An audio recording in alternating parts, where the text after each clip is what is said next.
jadi sebenarnya paper ini kami KJRI sangat tidak menyarankan.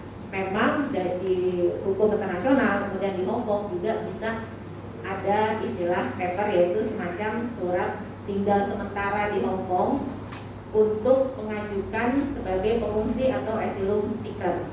Namun faktanya bahwa hampir 99%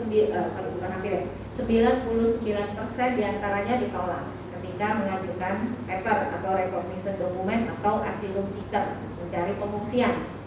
Kenapa? Karena ketika mengajukan permohonan sebagai pengungsi, maka ada syarat-syaratnya, termasuk kondisi-kondisi di negara asal yang menyebabkan kita tidak bisa pulang ke negara asal kita. Yang pertama, di negara asal itu ada peperangan, kemudian bahwa ada pembunuhan massal kalau kita pulang, kemudian karena agama tertentu ketika kita pulang ke negara asal akan dibunuh, atau dengan suku tertentu, atau misalnya dengan partai politik tertentu itu. Nah, yang terjadi adalah kita semua tahu, saya yakin teman-teman semua tahu Indonesia tidak seperti itu, benar?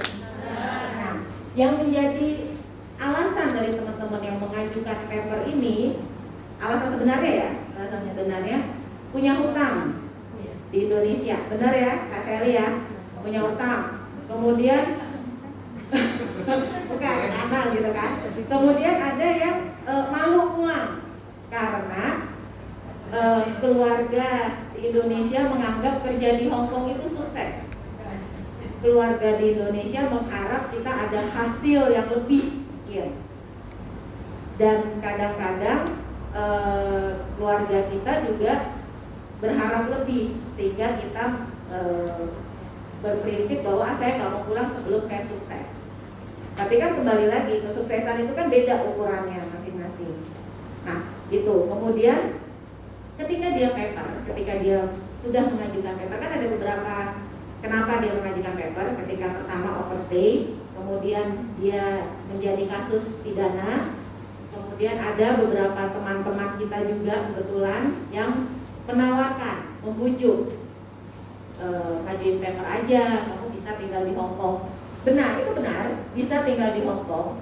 Tapi yang tidak diinformasikan adalah ketika dia memegang paper, dia nggak boleh kerja apapun, part time, cari majikan, atau misalnya bahkan kerja sosial misalnya.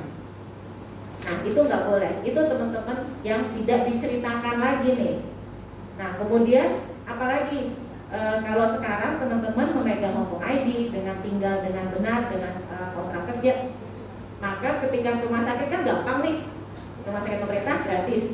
Tetapi ketika memegang paper tidak, karena seorang pemegang paper tidak punya Hong Kong ID. Jadi misalnya saya PRI, kemudian saya kan punya Hong Kong ID kan, yang WX dan lain sebagainya itu. Ketika saya mengajukan paper, maka Hong Kong ID itu saya serahkan ke imigrasi Hong Kong, termasuk paspor saya, sehingga saya tidak punya dokumen apa selain kertas lembar ini, kertas recognition dokumen itu. Sehingga ketika kita misalnya membutuhkan perawatan di rumah sakit, maka rumah sakit harus menghubungi social welfare dulu untuk meminta pengecualian atau pembebasan biaya kepada kita. Jadi tidak otomatis. Kalau sekarang teman-teman punya Hong Kong ID ke rumah sakit pemerintah kan gratis kan, langsung.